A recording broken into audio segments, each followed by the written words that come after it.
नमस्कार दोस्तों, कथा वार्ता में आपका स्वागत है।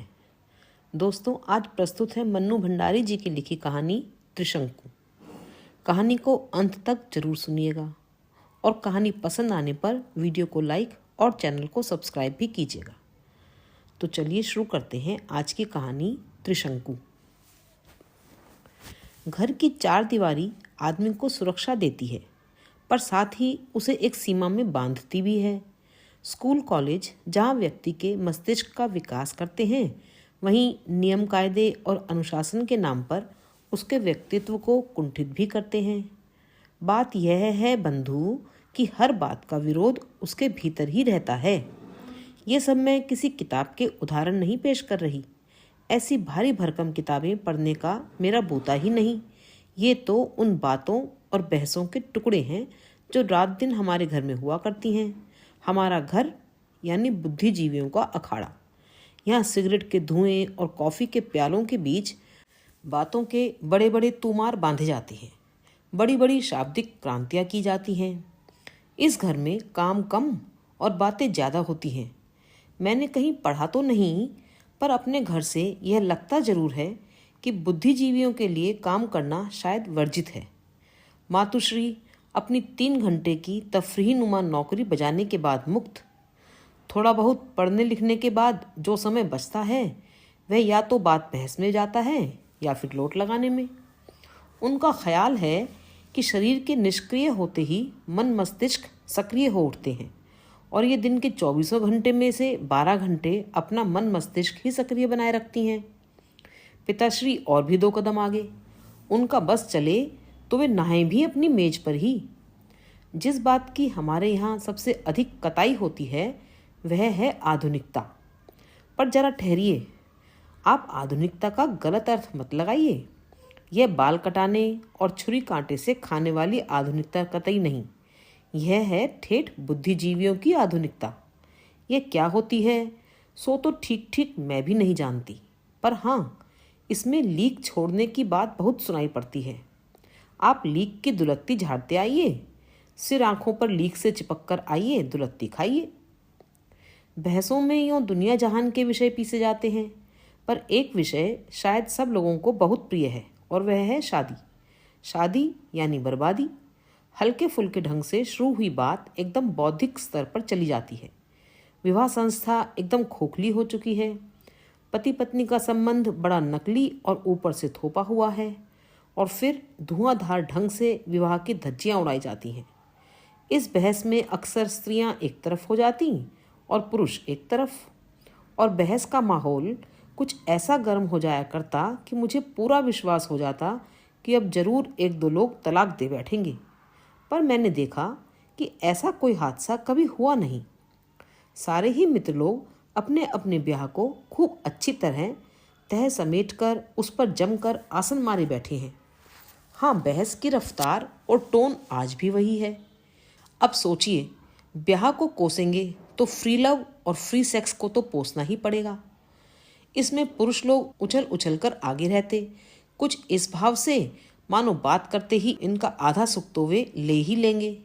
पापा खुद बड़े समर्थक, पर हुआ यूं कि घर में हमेशा चुप चुप रहने वाली दूर दराज की एक दिदिया ने बिना कभी इन बहसों में भाग लिए ही इस पर पूरी तरह अमल कर डाला।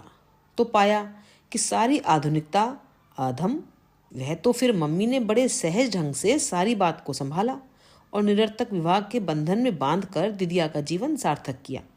हालांकि यह बात बहुत पुरानी है और मैंने तो बड़ी दबी ढकी जबान से इसका जिक्र ही सुना है। वैसे मम्मी पापा का भी प्रेम विवाह हुआ था। यूँ यह बात बिल्कुल दूसरी है कि होश संभालने के बाद मैंने उन्हें प्रेम करते नहीं, केवल बहस करते ही देखा है। विवाह के पहले अपने इस निर्णय पर मम्मी को नाना से भी बहुत बहस करनी पड़ी थी, और बहस का यह दौर बहुत लंबा भी चला था शायद। इसके बावजूद यह बहस विवाह नहीं, प्रेम विवाह ही है, जिसका जिक्र मम्मी बड़े गर्व से किया करती हैं।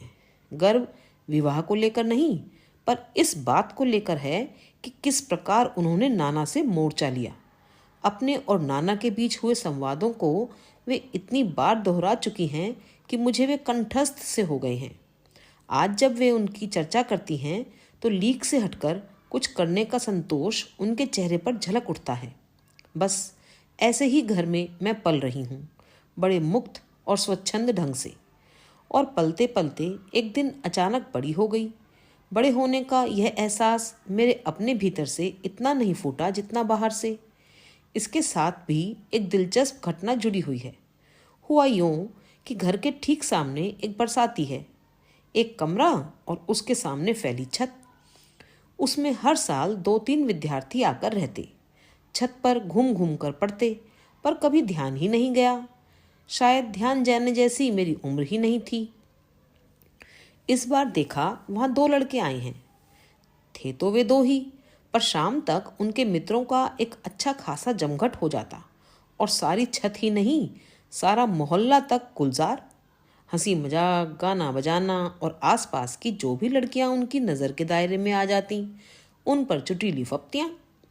पर उनकी नज़रों का असली केंद्र हमारा घर, और स्पष्ट कहूँ तो मैं ही थी। बरामदे में निकलकर मैं कुछ भी करूँ, उधर से एक ना एक रिमार्क हवा में उछलता हुआ टपकता और मैं भीतर तक थरथरा उठती। मुझे पहली बार लगा कि मैं हूँ, और केवल हूँ ही नहीं, किसी के आकर्षण का केंद्र हूँ। ईमानदारी से कहूँ तो अपने होने का पहला एहसास बड़ा रोमांचक लगा, और अपनी ही नज़रों में मैं नई हो उठी, नई और बड़ी। अजीब सी स्थिति थी। जब वे फप्तियाँ कसते तो मैं गुस्से से भन्ना जाती। हालांकि उनकी फप्तियों में अशिष्टता कहीं नहीं थी तो केवल मन को सहलाने वाली एक चुहल। पर जब वे नहीं होते या होकर भी आपस में ही मशगूल रहते तो मैं प्रतीक्षा करती रहती। एक अनाम सी बेचैनी भीतर ही भीतर कसमसाती रहती। आलम यह है कि हर हालत में ध्यान वहीं अटका रहता और मैं कमरा छोड़कर बरामदे में ही टंगी रहती। पर इन लड़कों के इस हल्ले गुल्ले वाले व्यवहार ने मोहल्ले वालों की नींद जरूर हराम कर दी। हमारा मोहल्ला यानी हाथरस, खुर्जा के लालाओं की बस्ती, जिनके घरों में किशोरी लड़कियां थीं, वे बाहें चढ़ा चढ़ाकर दांत और लात तोड़ने की धमकियां दे रहे थे, क्योंकि सबको अपनी लड़कियों का भविष्य खतरे में जो दिखाई दे रहा था। मोहल्ले में इतनी सरगर्मी और मेरे मम्मी पापा को कुछ पता ही नहीं। बात असल में यह है कि इन लोगों ने अपनी स्थिति एक द्वीप जैसी बना रखी है, सबके बीच रहकर भी सबसे अलग। एक दिन मैंने मम्मी से कहा, मम्मी, ये जो सामने लड़के आए हैं, जब देखो मुझ पर रिमार्क पास करते हैं। मैं चुपचाप नहीं सुनूंगी, मैं भी यहाँ से जवाब दूंगी। कौन लड़के? मम्मी ने आश्चर्य से पूछा। कमाल है, मम्मी को कुछ पता नहीं। मैंने कुछ खीज और कुछ पुलक के मिले जुले स्वर में सारी बात बताई, पर मम्मी पर कोई विशेष प्रतिक्रिया ही नहीं हुई। बताना कौन है ये लड़के? बड़े ठंडे लहजे में उन्होंने कहा और फिर पढ़ने लगी। अपना छेड़ा जाना मुझे जितना सनसनीखेज लग रहा था, उस पर मम्मी की ऐसी उदासीनता मुझे अच्छी नहीं लगी। कोई और माँ होती तो फेंटा कस कर निकल जाती और उनकी 7 पुश्तों को तार देती, पर मम्मी पर जैसे कोई असर ही नहीं। दोपहर ढले, लड़कों की मजलिस छत पर जमी तो मैंने मम्मी को बताया, देखो ये लड़के हैं जो सारे समय इधर देखते रहते हैं और मैं कुछ भी करूं उस पर फप्तियां कसते हैं। पता नहीं मेरे कहने में ऐसा क्या था कि मम्मी एकटक मेरी ओर देखती रहीं, फिर धीरे से मुस्कुराईं।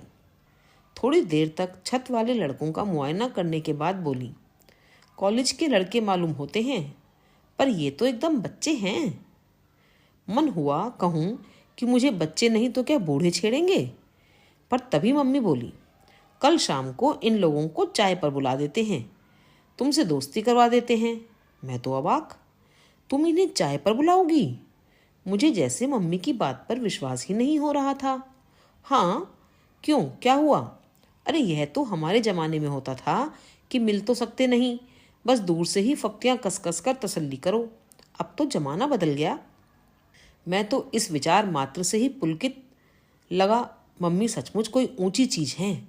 ये लोग हमारे घर आएंगे और मुझसे दोस्ती करेंगे। एकाएक मुझे लगने लगा कि मैं बहुत अकेली हूँ और मुझे किसी की दोस्ती की सख्त आवश्यकता है। इस मोहल्ले में मेरा किसी से विशेष मेलजोल नहीं और घर में केवल मम्मी पापा के दोस्त ही आते हैं। दूसरा दिन मेरा बहुत ही संशय में बीता। पता नहीं मम्मी अपनी बात पूरी भी करती हैं या यूं ही रौ में कह गईं और बात खत्म। शाम को मैंने याद दिलाने के लिए ही कहा, मम्मी तुम सचमुच ही उन लड़कों को बुलाने जाओगी? शक तो मेरे यही थे, वरना भाव तो था कि मम्मी जाओ ना प्लीज़। और मम्मी सचमुच ही चली गई। मुझे याद नहीं, मम्मी 2-4 बार से अधिक मोहल्ले में किसी के घर गई हूँ। मैं सांस रोककर उनके लौटने की प्रतीक्षा करती रही। एक विचित्र सी थिरकन मैं अंग प्रत्यंग में महसूस कर रही थी। कहीं मम्मी साथ ही लेती आई तो, कहीं वे मम्मी से बदतमीजी से पेश आए तो, पर नहीं, वे ऐसे लगते तो नहीं हैं। कोई घंटे भर बाद मम्मी लौटी, बेहद प्रसन्न। मुझे देखते ही उनकी तो सिट्टी पिट्टी ही गुम हो गई। उन्हें लगा अभी तक तो लोग अपने अपने घरों से ही उनके लात दांत तोड़ने की धमकी दे रहे थे। मैं जैसे सीधे घर ही पहुंच गई उनकी हड्डी पसली एक करने। पर फिर तो इतनी खातिर की बेचारों ने कि बस, बड़े ही स्वीट बच्चे हैं, बाहर से आए हैं, हॉस्टल में जगह नहीं मिली इसलिए कमरा लेकर रह रहे हैं। शाम को जब पापा आएंगे तब बुलवा लेंगे। प्रतीक्षा में समय इतना बोझिल हो जाता है, यह भी मेरा पहला अनुभव था। पापा आए तो मम्मी ने बड़े उमंग से सारी बात बताई। सबसे कुछ अलग करने का संतोष और गर्व उनके हर शब्द में से जैसे छलका पड़ रहा था। पापा ही कौन पीछे रहने वाले थे। उन्होंने सुना तो वे भी प्रसन्न। बुलाओ लड़कों को, अरे खेलने खाने दो और मस्ती मारने दो बच्चों को। मम्मी पापा को अपनी आधुनिकता तुष्ट करने का एक जोरदार अवसर मिल रहा था। नौकर को भेजकर उन्हें बुलवाया गया तो अगले ही क्षण सब हाजिर। मम्मी ने बड़े कायदे से परिचय करवाया और हेलो हाय का आदान प्रदान हुआ। तनु बेटे, अपने दोस्तों के लिए चाय बनाओ। धत तेरे की, मम्मी के दोस्त आए तब भी तनु बेटा चाय बनाए और उसके दोस्त आए तब भी। पर मन मार कर उठी। चाय पानी होता रहा, खूब हंसी मजाक भी चला। वे सफाई पेश करते रहे कि मोहल्ले वाले झूठ मूठ ही उनके पीछे पड़े रहते हैं, वे तो ऐसा कुछ भी नहीं करते, जस्ट फॉर फन कुछ कर दिया, वरना इस सब का कोई मतलब नहीं। पापा ने बढ़ावा देते हुए कहा, अरे इस उम्र में तो यह सब करना ही चाहिए। हमें मौका मिले तो हम आज भी ऐसा करने से बाज ना आए। हंसी की एक लहर यहाँ से वहाँ तक दौड़ गई। कोई 2 घंटे बाद वे चलने लगे तो मम्मी ने कहा, देखो इसे अपना ही घर समझो, जब इच्छा हो चले आया करो। हमारी तनु बिटिया को अच्छी कंपनी मिल जाएगी, कभी तुम लोगों से कुछ पढ़ भी लिया करेगी। और देखो कुछ खाने पीने का मन हुआ करे तो बता दिया करना, तुम्हारे लिए बनवा दिया करूँगी। और वे लोग पापा के खुलेपन और मम्मी की आत्मीयता और स्नेह पर मुग्ध होते हुए चले गए। बस, जिससे दोस्ती करवाने के लिए उन्हें बुलाया था, यह बेचारी इस तमाशे की मात्र दर्शक भर ही बनी रही। उनके जाने के बाद बड़ी देर तक उनको लेकर ही चर्चा होती रही। अपने घर की किशोरी लड़की को छेड़ने वाले लड़कों को घर बुलाकर चाय पिलाई जाए और लड़की से दोस्ती करवाई जाए, ये सारी बात ही बड़ी थ्रिलिंग और रोमांचक लग रही थी। दूसरे दिन से मम्मी हर आने वाले से इस घटना का उल्लेख करती। वर्णन करने में पटु मम्मी नीरस से नीरस बात को भी ऐसा दिलचस्प बना देती हैं, फिर यह तो बात ही बड़ी दिलचस्प थी। जो सुनता वही कहता, वाह यह हुई ना कुछ बात। आपका बड़ा स्वस्थ दृष्टिकोण है चीज़ों के प्रति, वरना लोग बातें तो बड़ी बड़ी करेंगे पर बच्चों को घोट कर रखेंगे और जरा सा शक शुबा हो जाए तो बाकायदा जासूसी करेंगे। और मम्मी इस प्रशंसा से निहाल हुई कहती, और नहीं तो क्या, मुक्त रहो और बच्चों को मुक्त रखो। हम लोगों को बचपन में यह मत करो यहाँ मत जाओ कह कह कर कितना बांधा गया था। हमारे बच्चे तो कम से कम इस घुटन के शिकार ना हों। पर मम्मी का बच्चा उस समय एक दूसरे ही घुटन का शिकार हो रहा था, और वह यह कि जिस नाटक की हीरोइन उसे बनना था उसकी हीरोइन मम्मी बन बैठी। खैर, इस सारी घटना का परिणाम यह हुआ कि उन लड़कों का व्यवहार एकदम ही बदल गया। जिस शराफत को मम्मी ने उन पर लाद दिया उसके अनुरूप व्यवहार करना उनकी मजबूरी बन गई। अब जब भी वे अपनी छत पर मम्मी पापा को देखते तो अदब में लपेटकर एक नमस्कार और मुझे देखते तो मुस्कान में लपेटकर एक हाय उछाल देते। फप्तियों की जगह बाकायदा हमारा वार्तालाप शुरू हो गया, बड़ा खुला और बेझिझक वार्तालाप। हमारे बरामदे और छत में इतना ही फासला था कि जोर से बोलने पर बातचीत की जा सकती थी। हाँ, यह बात जरूर थी कि हमारी बातचीत सारा मोहल्ला सुनता था और काफ़ी दिलचस्पी से सुनता था। जैसे ही हम लोग चालू होते, पास पड़ोस की खिड़कियों में 4-6 सिर और धड़ आकर चिपक जाते। मोहल्ले में लड़कियों के प्रेम प्रसंग ना हो ऐसी बात तो थी नहीं। बाकायदा लड़कियों के भागने तक की घटनाएं भी घट चुकी थीं, पर वह सब कुछ बड़े गुप्त और छिपे ढंग से होता था, और मोहल्ले वाले जब अपनी पैनी नज़रों से ऐसे किसी रहस्य को जान लेते थे तो बड़ा संतोष उन्हें होता था।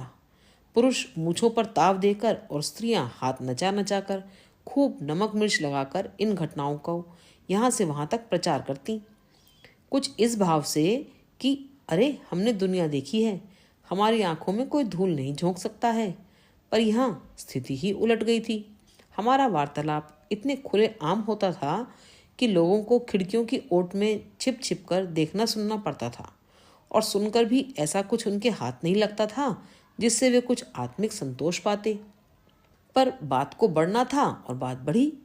हुआ यह कि धीरे धीरे छत की मजलिस मेरे अपने कमरे में जमने लगी। रोज ही कभी 2 या कभी 3-4 लड़के आकर जम जाते और दुनिया भर के हंसी मजाक और गपशप का दौर चलता। गाना बजाना भी होता और चाय पानी भी। शाम को मम्मी पापा के मित्र आते तो इन लोगों में से कोई न कोई बैठा ही होता। शुरू में जिन लोगों ने मुक्त रहो और मुक्त रखो की बड़ी प्रशंसा की थी, उन्होंने मुक्त रहने का जो रूप देखा तो उनकी आंखों में भी कुछ अजीब सी शंकाएं तैरने लगी। मम्मी की एकाध मित्र ने दबी जबान में कहा भी, तनु तो बड़ी फास्ट चल रही है। मम्मी का अपना सारा उत्साह मंद पड़ गया था और लीक से हटकर कुछ करने की थ्रिल पूरी तरह झड़ चुकी थी। अब तो उन्हें इस नंगी सच्चाई को झेलना था कि उनकी निहायत ही कच्ची और नाजुक उम्र की लड़की 3-4 लड़कों के बीच घिरी रहती है, और मम्मी की स्थिति यह थी कि वे ना इस स्थिति को पूरी तरह स्वीकार कर पा रही थीं और ना अपने ही द्वारा बड़े जोश में शुरू किए गए इस सिलसिले को नकार ही पा रही थीं। आखिर एक दिन उन्होंने मुझे अपने पास बिठाकर कहा, तनु बेटे, ये लोग रोज रोज यहाँ आकर जम जाते हैं, आखिर तुमको पढ़ना लिखना भी तो है। मैं तो देख रही हूँ कि इस दोस्ती के चक्कर में तेरी पढ़ाई लिखाई सब चौपट हुई जा रही है। इस तरह तो यह सब नहीं चलेगा। रात को पढ़ती तो हूँ, मैंने लापरवाही से कहा। खाक पड़ती है रात को, समय ही कितना मिलता है। और फिर यह रोज रोज की धमा चौकड़ी मुझे वैसे भी पसंद नहीं। ठीक है, 4-6 दिन में कभी आ गए, गपशप कर ली, पर यहाँ तो एक ना एक रोज ही डटा रहता है। मम्मी के स्वर में आक्रोश का पुट गहराता जा रहा था। मम्मी की यह टोन मुझे अच्छी नहीं लगी, पर मैं चुप। तू तो उनसे बहुत खुल गई है, कह दे कि वे लोग भी बैठकर पढ़ें और तुझे भी पढ़ने दें, और तुझसे ना कहा जाए तो मैं कह दूंगी। पर किसी के भी कहने की नौबत नहीं आई। कुछ तो पढ़ाई की मार से, कुछ दिल्ली के दूसरे आकर्षणों से खिंचकर हॉस्टल वाले लड़कों का आना कम हो गया। पर सामने के कमरे से शेखर रोज ही आ जाता, कभी दोपहर में तो कभी शाम। 3-4 लोगों की उपस्थिति में उसकी जिस बात पर मैंने ध्यान नहीं दिया, वही बात अकेले में सबसे अधिक उजागर होकर आई। वह बोलता कम था, पर शब्दों के परे बहुत कुछ कहने की कोशिश करता था, और एकाएक ही मैं उसकी अनकही भाषा समझने लगी थी। केवल समझने ही नहीं लगी थी, प्रत्युत्तर भी देने लगी थी। जल्दी ही मेरी समझ में आ गया कि शेखर और मेरे बीच प्रेम जैसी कोई चीज़ पनपने लगी है। यूँ तो शायद मैं समझ ही नहीं पाती, पर हिंदी फिल्में देखने के बाद इसको समझने में खास मुश्किल नहीं हुई। जब तक मन में कहीं कुछ नहीं था, सब कुछ बड़ा खुला था, पर जैसे ही कुछ हुआ तो उसे औरों की नज़र से बचाने की इच्छा भी साथ हो आई। जब कभी दूसरे लड़के आते तो सीढ़ियों से ही शोर करते आते, जोर जोर से बोलते, लेकिन शेखर जब भी आता रेंगता हुआ आता और फुसफुसा कर हम बातें करते। वैसे बातें बहुत ही साधारण होती थीं, स्कूल की, कॉलेज की, पर फुसफुसा कर करने में ही वे बड़ी विशेष लगती थी। प्रेम को कुछ रहस्यमय, कुछ गुपचुप बना दो तो वह बड़ा थ्रिलिंग हो जाता है, वरना तो एकदम सीधा सपाट। पर मम्मी के पास घर और घर वालों के हर रहस्य को जान लेने की एक छठी इंद्रिय है, जिससे पापा भी काफ़ी त्रस्त रहते हैं। उससे उन्हें यह सब समझने में जरा भी देर नहीं लगती। शेखर कितना ही दबचिप कर आता और मम्मी घर के किसी भी कोने में होती, फट से प्रकट हो जाती और फिर वहीं से पूछती, तनु, कौन है तुम्हारे कमरे में? मैंने देखा कि शेखर के इस रवैये से मम्मी के चेहरे पर एक अजीब सी परेशानी झलकने लगी है। पर मम्मी इस बात को लेकर यूं परेशान हो उठेंगी, यह तो मैं सोच भी नहीं सकती थी।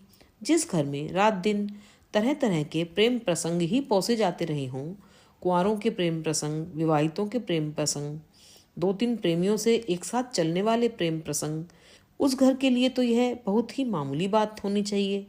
जब लड़कों से दोस्ती की है तो एक आध से प्रेम भी हो ही सकता है।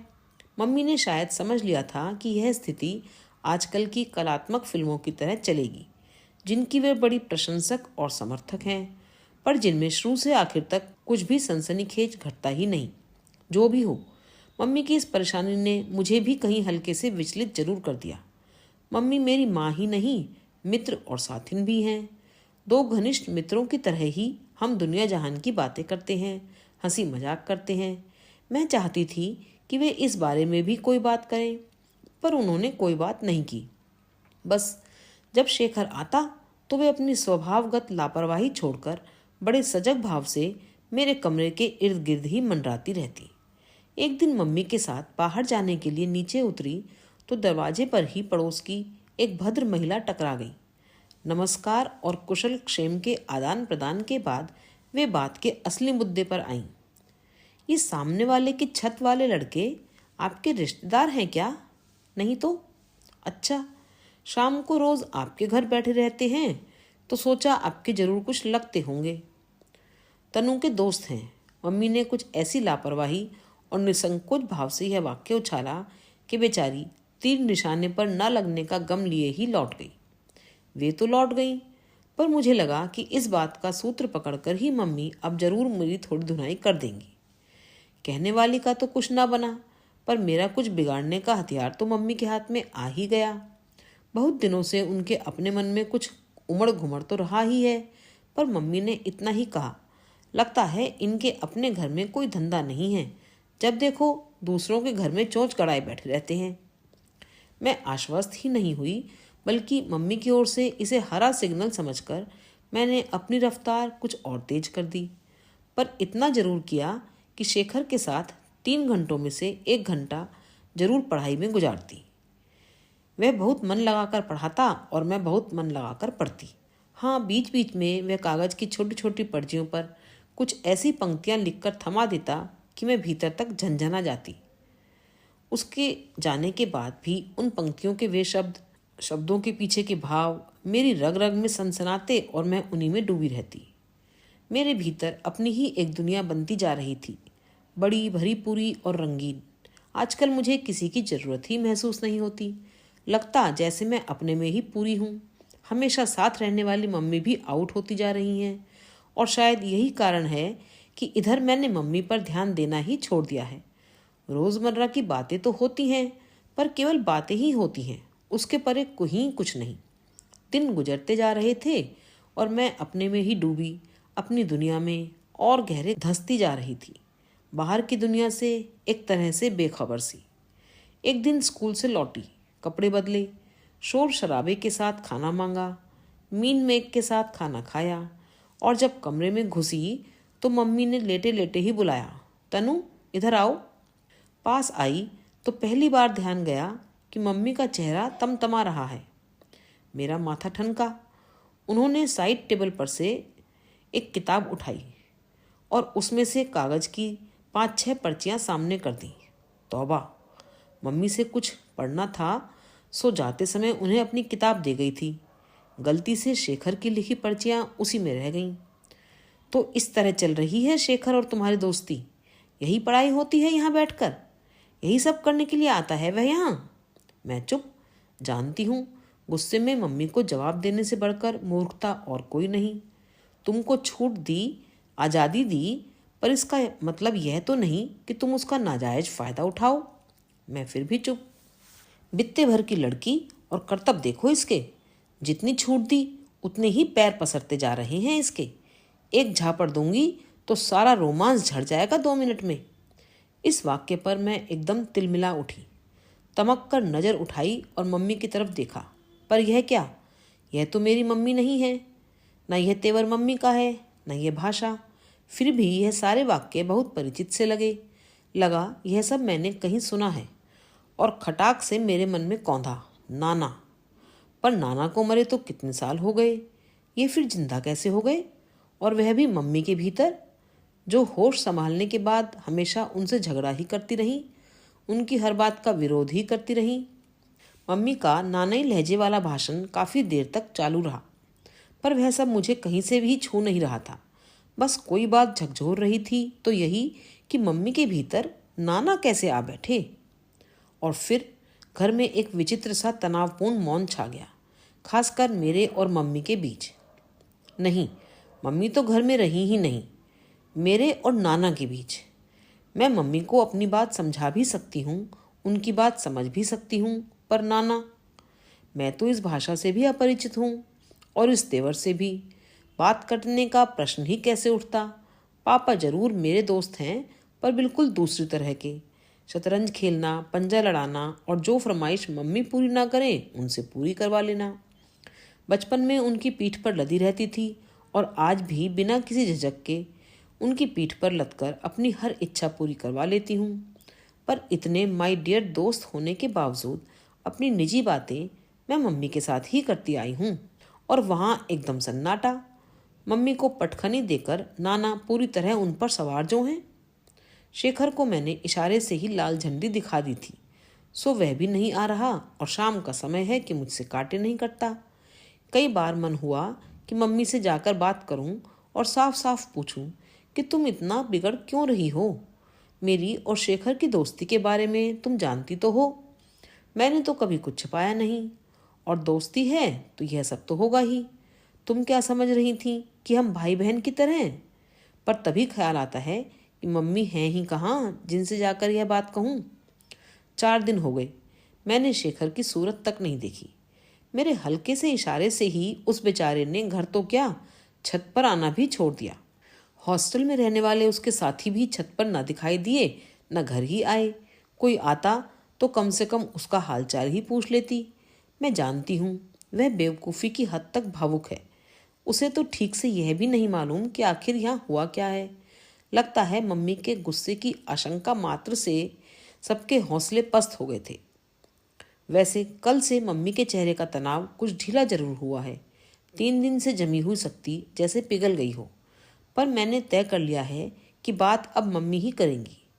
सवेरे नहा धोकर मैं दरवाजे के पीछे अपनी यूनिफॉर्म प्रेस कर रही थी। बाहर मेज पर मम्मी चाय बना रही थीं और पापा अखबार में सिर गड़ाए बैठे थे। मम्मी को शायद मालूम ही नहीं पड़ा कि मैं कब नहाकर बाहर निकल आई। वे पापा से बोली, जानते हो रात को क्या हुआ? पता नहीं, तब से मन बहुत खराब हो गया। उसके बाद मैं तो सो ही नहीं पाई। मम्मी के स्वर की कोमलता से मेरा हाथ जहाँ का तहाँ थम गया और कान बाहर लग गए। आधी रात के करीब मैं बाथरूम जाने के लिए उठी। सामने छत पर घुप अंधेरा छाया हुआ था। अचानक एक लाल सितारा सा चमक उठा। मैं चौंकी। गौर से देखा तो धीरे धीरे एक आकृति उभर आई। शेखर छत पर खड़ा सिगरेट पी रहा था। मैं चुपचाप लौट आई। कोई 2 घंटे बाद फिर गई तो देखा वह उसी तरह छत पर टहल रहा था। बेचारा, मेरा मन जाने कैसा हो आया। तन्नू भी कैसी बुझी बुझी रहती है। फिर जैसे अपने को ही धिक्कारती सी बोली, पहले तो छूट दो और जब आगे बढ़ें तो खींच कर चारों खाने चित कर दो। यह भी कोई बात हुई भला? राहत की एक गहरी निश्वास मेरे भीतर से निकल पड़ी। जाने कैसा आवेग मन में उमड़ा कि इच्छा हुई दौड़कर मम्मी के गले से लग जाऊं। लगा जैसे अरसे के बाद मेरी मम्मी लौटकर आई हूं। पर मैंने कुछ नहीं कहा। बस अब खुलकर बात करूंगी। 4 दिन से न जाने कितने प्रश्न मन में घुमड़ रहे थे। अब क्या, अब तो मम्मी हैं और उनसे तो कम से कम सब कहा पूछा जा सकता है। पर घर पहुंचकर देखा तो अवाक। शेखर हथेलियों में सिर थामे कुर्सी पर बैठा है और मम्मी उसी कुर्सी के हत्थे पर बैठी उसकी पीठ और माथा सहला रही हैं। मुझे देखते ही बड़े सहज स्वाभाविक स्वर में बोली, देखा इस पगले को? 4 दिन से ये साहब कॉलेज नहीं गए हैं, ना ही कुछ खाया पिया है। अपने साथ इसका भी खाना लगवाना। और फिर मम्मी ने खुद बैठकर बड़े स्नेह से मनुहार कर करके उसे खाना खिलाया। खाने के बाद कहने पर भी शेखर ठहरा नहीं। मम्मी के प्रति कृतज्ञता के बोझ से झुका झुका ही वह लौट गया और मेरे भीतर खुशी का ऐसा ज्वार उमड़ा कि अब तक के सोचे सारे प्रश्न उसी में बिला गए। सारी स्थिति को समय पर आने में समय तो लगा, पर आ गई। शेखर ने भी अब 1-2 दिन छोड़कर आना शुरू किया, और आता भी तो अधिकतर हम लिखाई पढ़ाई की ही बात करते। अपने किए पर शर्मिंदगी प्रकट करते हुए उसने मम्मी से वायदा किया कि अब वह कोई ऐसा काम नहीं करेगा जिससे मम्मी को शिकायत हो। जिस दिन वह नहीं आता, मैं 2-3 बार थोड़ी थोड़ी देर के लिए अपने बरामदे से ही बात कर लिया करती।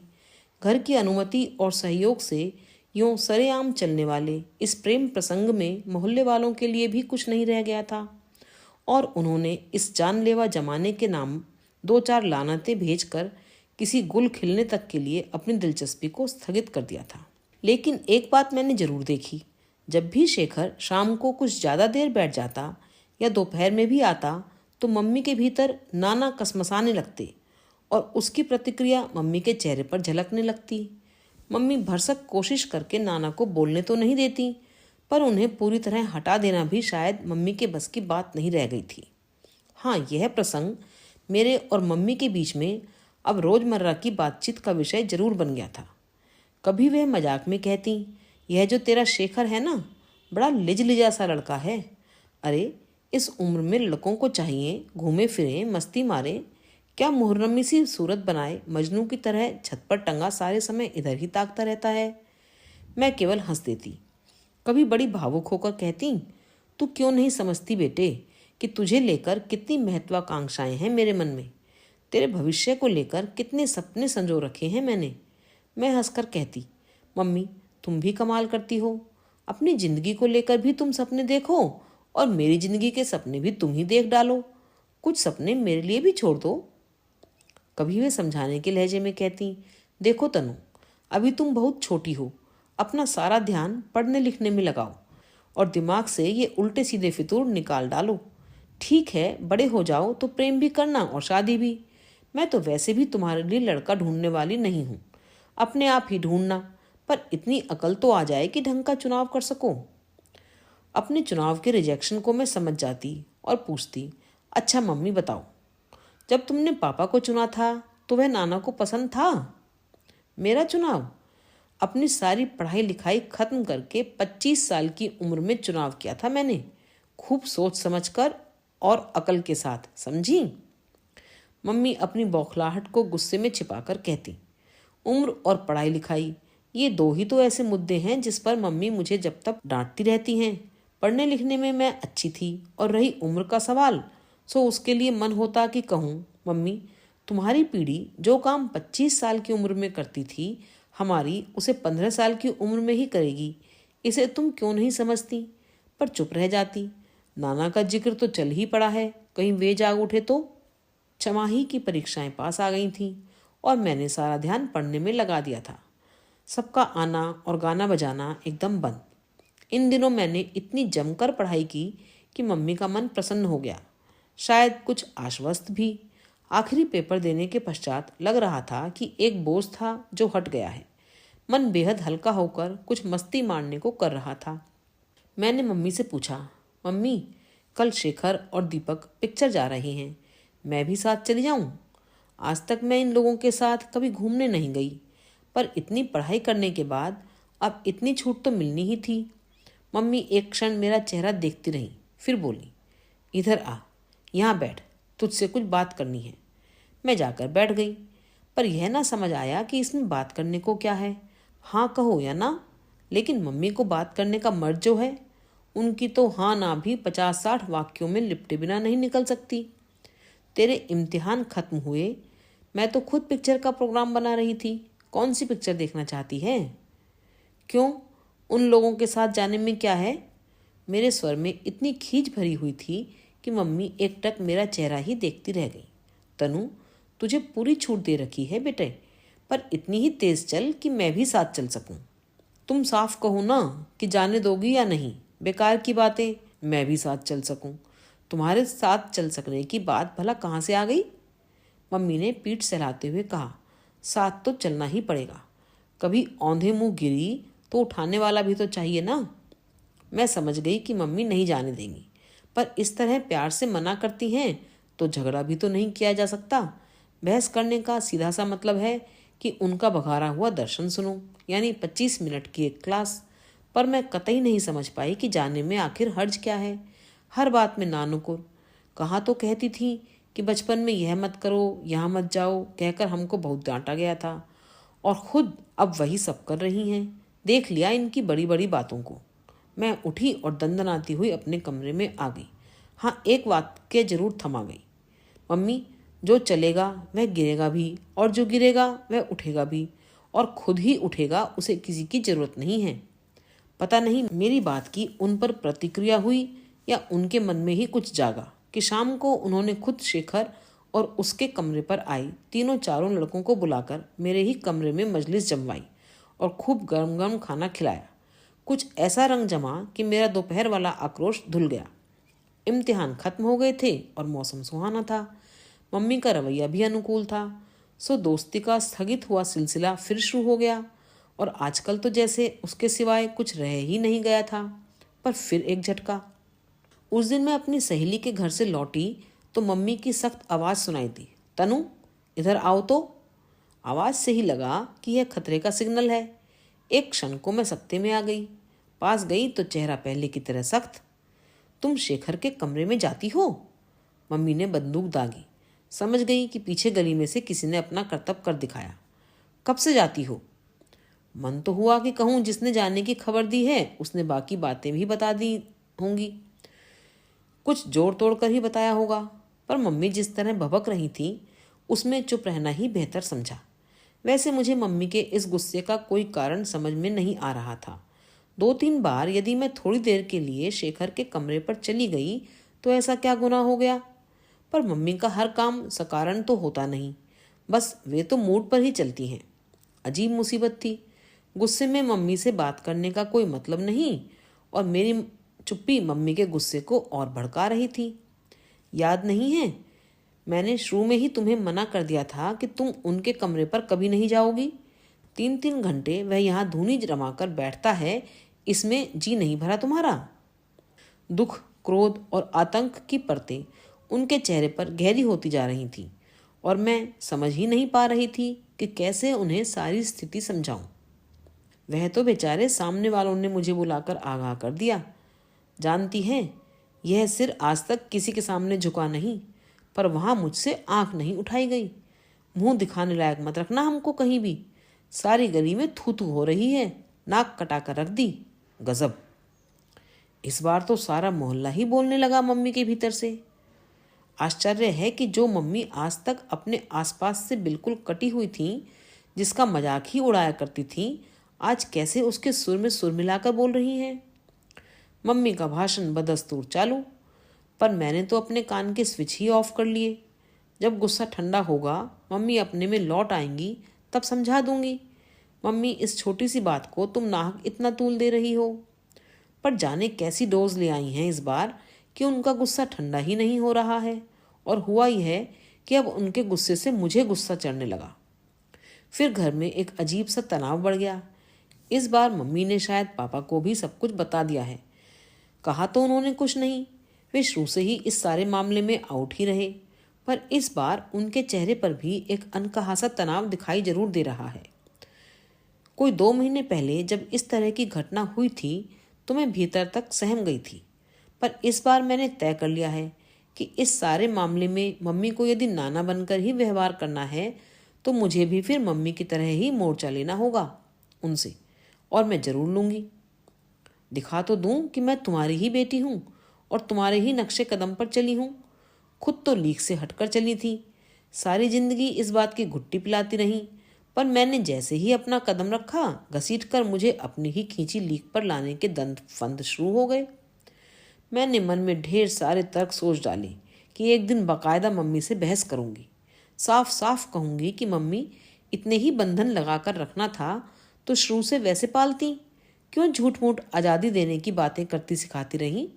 पर इस बार मेरा भी मन सुलगकर इस तरह राख हो गया था कि मैं गुमसुम सी अपने ही कमरे में पड़ी रहती। मन बहुत भर आता तो रो लेती। घर में सारे दिन हंसती खिलखिलाती रहने वाली मैं एकदम चुप होकर अपने में ही सिमट गई थी। हाँ, एक वाक्य जरूर बार बार दोहरा रही थी, मम्मी तुम अच्छी तरह समझ लो कि मैं भी अपने मन की ही करूँगी। हालांकि मेरे मन में क्या है, इसकी कोई भी रूपरेखा मेरे सामने नहीं थी। मुझे नहीं मालूम कि इन 3-4 दिनों में बाहर क्या हुआ। घर बाहर की दुनिया से कटी, अपने ही कमरे में सिमटी, मैं मम्मी से मोर्चा लेने के दाव सोच रही थी। पर आज दोपहर मुझे कतई कतई अपने कानों पर विश्वास नहीं हुआ जब मैंने मम्मी को अपने बरामदे से ही चिल्लाते हुए सुना, शेखर, कल तो तुम लोग छुट्टियों में अपने घर चले जाओगे। आज शाम अपने दोस्तों के साथ खाना इधर ही खाना। नहीं जानती किस जद्दोजहद से गुजरकर मम्मी इस स्थिति पर पहुंची होंगी और रात को शेखर, दीपक और रवि के साथ खाने की मेज पर डटा हुआ था। मम्मी उतने ही प्रेम से खाना खिला रही थीं। पापा वैसे ही खुले ढंग से मजाक कर रहे थे, मानो बीच में कुछ घटा ही नहीं। अगल बगल की खिड़कियों में 2-4 सिर चिपके हुए थे। सब कुछ पहले की तरह बहुत सहज स्वाभाविक हो उठा था। केवल मैं इस सारी स्थिति से तटस्थ यही सोच रही थी कि नाना पूरी तरह नाना थे, 100%, और इसी से मम्मी के लिए लड़ना कितना आसान हो गया। पर इन मम्मी से लड़ा भी कैसे जाए जो एक पल नाना होकर जीती हैं तो एक पल मम्मी होकर। अभी आप सुन रहे थे मन्नू भंडारी जी की कहानी त्रिशंकु।